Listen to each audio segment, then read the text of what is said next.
Good afternoon, Prof. Mark and class. I'm Isaac from Group 6, and today we will be presenting on A.1, titled World's Greatest Engineers Born Before 1880. And the person we have decided to talk about today is none other than Archimedes, whom we felt has greatly impacted the world with his genius discoveries and inventions, be it in the world of math, physics, or engineering. So what we'll be covering today: first, I'll be talking about his life and a little bit of what he has done, while Yushen and Nigel will go through the rest of the content, mainly his inventions and achievements, and his characteristics that we admire. So, about Archimedes. Before we go into his life, just a short fun fact about him. Did you know that he was the first to have said Eureka? For me personally, I've always thought it was Einstein, but it was actually Archimedes instead. And it is translated to, I have it, in Greek.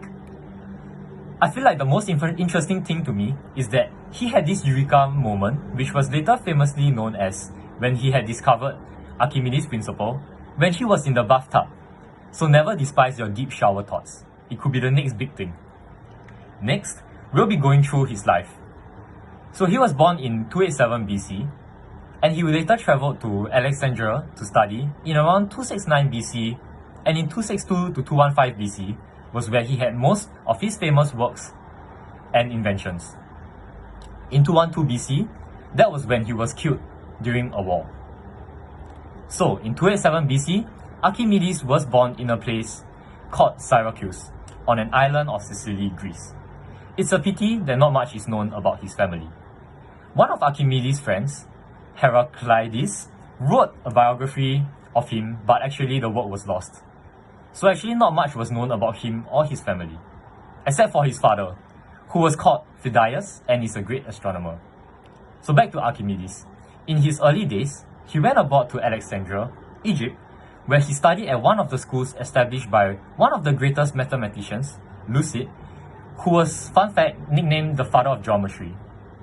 It was there too that he met one of his close friends named Conon of Samos, who was an astronomer and also a great mathematician.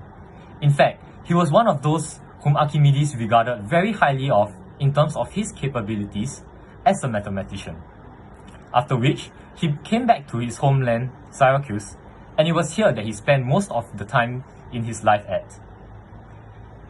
Archimedes was also a close acquaintance with King Heron II, who was the king of Syracuse back then. Researchers were confident of their close relations because Archimedes wrote one of his works in dedication to King Heron's older son, Gallo. In 213 BC, Syracuse was involved in the Second Punic War, which, in summary, was a war between the Carthaginians, who controlled Syracuse then, and the Romans. This was an important event for Archimedes, as it was during the war that his inventions helped to defend Syracuse, now known as the Siege of Syracuse. And Nigel will be talking more about this later. However, in 212 BC, Syracuse fell into the hands of the Romans, or more accurately, to the Roman general Marcus Claudius Marcellus. It was then that Archimedes was killed by the Romans. And another fun fact here, there were actually 3 different versions of his death that was recorded. To which, one of those I found the most interesting was that he refused to leave his mathematical works, and that was what got him killed. And with that, I will now hand over my time to Yushen, who will be talking more about Archimedes' inventions and his achievements, and that impacted the world. Thank you. Hello, my name is Yushen, and I'll be presenting on the achievements of Archimedes. One of Archimedes' greatest discovery was the Archimedes principle.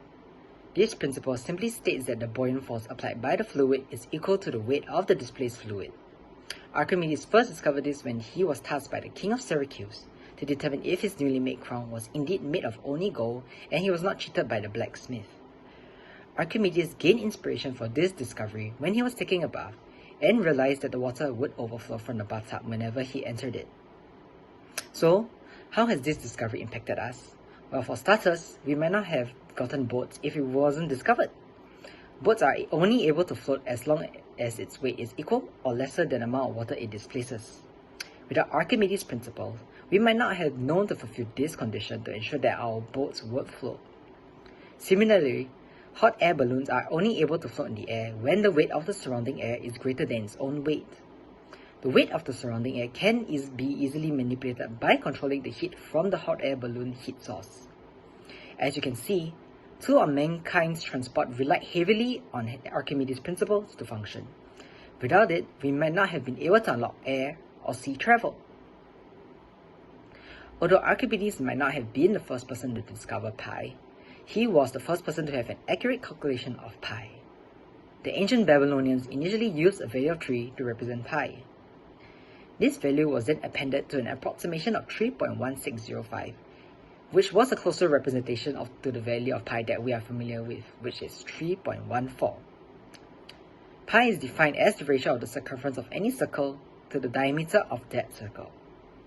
And to this day, his calculation still remains as one of the most accurate representation of pi. Archimedes' calculation of pi has been used for many things. We all know how to use it to calculate the area of a circle and the volume of a sphere. However, did you know that pi is also being used in construction of bridges, skyscrapers, and even dams?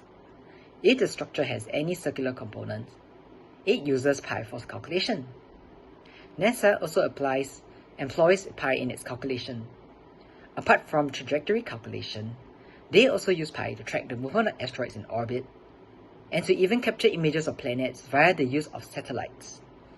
These are some examples of how NASA has used pi in their applications. Pi also appears in nature all around us. One obvious feature is probably circles, but did you know they also appear naturally in physics? They appear in ripples of sounds and light. Without the accurate calculation of pi, we might not have advanced so much in terms of technology. While Archimedes did not invent a lever, he was the first one to describe the principles of lever. He surmised that a lever is balanced when the weight of one side of the fulcrum, multiplied by its arm, is equal to the weight on the opposite side, multiplied by its arm. Archimedes utilized these principles to show how he was able to lift heavy objects using a lever system. To quote from Archimedes, "Give me a lever long enough and a fulcrum on which to place it, and I shall move the world." While it may seem small, Archimedes' principle of lever is actually still being used today. Mostly we see this principle being exhibited in the tools that we use every day, tools such as the hammer, crowbar, wheelbarrow, and even scissors. Even though all of these tools form such a small aspect of our lives, it would be a lie to say that they do not make our lives so much easier. Finally, I'll be talking about the Archimedes Screw. The Archimedes Screw is a machine that functions by having water pumped by turning a screw-shaped surface inside a pipe, as illustrated by the left picture, where the red sphere represents water. Archimedes came up with the design for this device when he was tasked with removing water from a leaky ship. Not only was it effective in displacing water, it only needed one person to operate it. Today, the design for Archimedes Screw has not changed at all. Cement trucks use it to dispense out concrete. Harvesters use the design to help harvest their crops. Even fish nurseries use it to help transport their fish.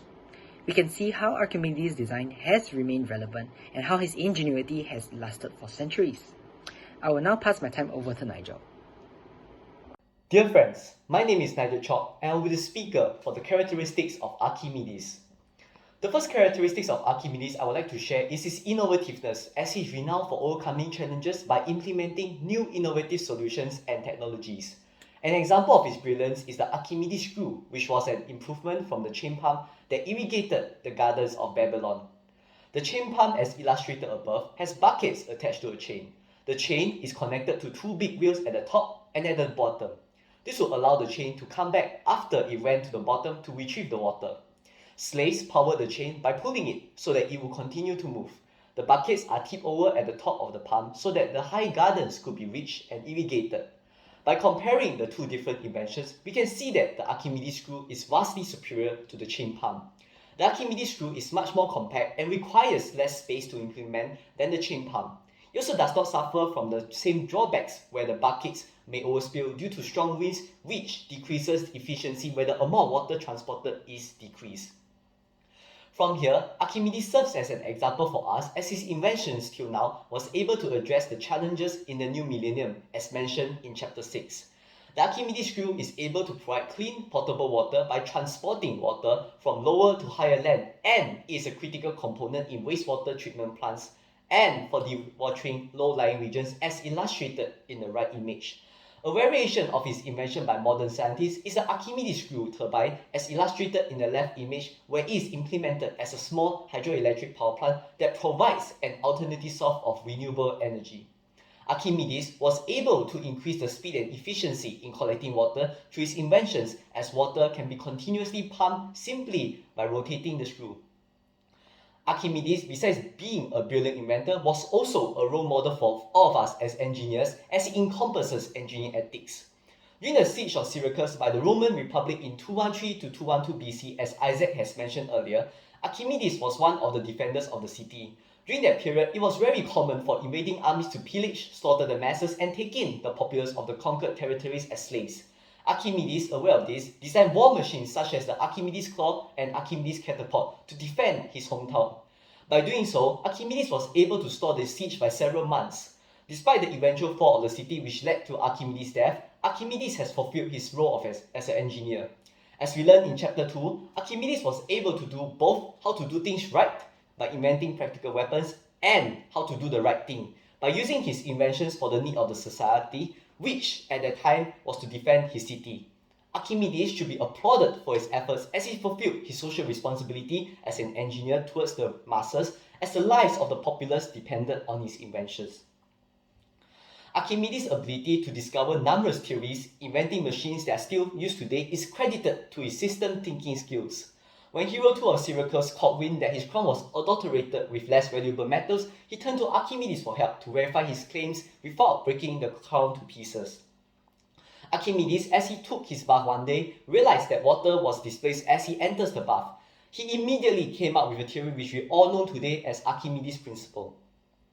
By using this principle, Archimedes placed the crown into water and voila, it has displaced more water than the original volume of gold bar, proving the king's claim correct. Throughout the whole ordeal, Archimedes implemented a few key points of system thinking as taught in chapter 5. Firstly, by focusing on patterns of trend over time, such as the different amount of volume displaced by different objects, Archimedes displayed dynamic thinking. Archimedes displayed closed-loop thinking by understanding the feedback and ongoing processor responsible for the behavior, which is namely the different densities of object use. Archimedes was able to build the most useful entertainable theory of causality from this story, which is known as Archimedes' principle through scientific thinking. Overall, the thinking skills utilized by Archimedes is what that differentiates between a good engineer and a great one. As a summary, Archimedes' invention and innovativeness have greatly contributed to the scientific development of human society. He also served as a role model for all of us as engineers, as he used his knowledge for the betterment of society as seen during the siege of Syracuse. This is in contrast to many engineers in the modern society that see their invention as a means of profit. It's important for all of us as engineers to keep in mind that our inventions are a means to improve the lives of people and for the betterment of society. Finally, I would like to thank Prof. Mark and my classmates for their time to listen to our presentation. Should there be any question, feel free to approach any of our teammates. Thank you.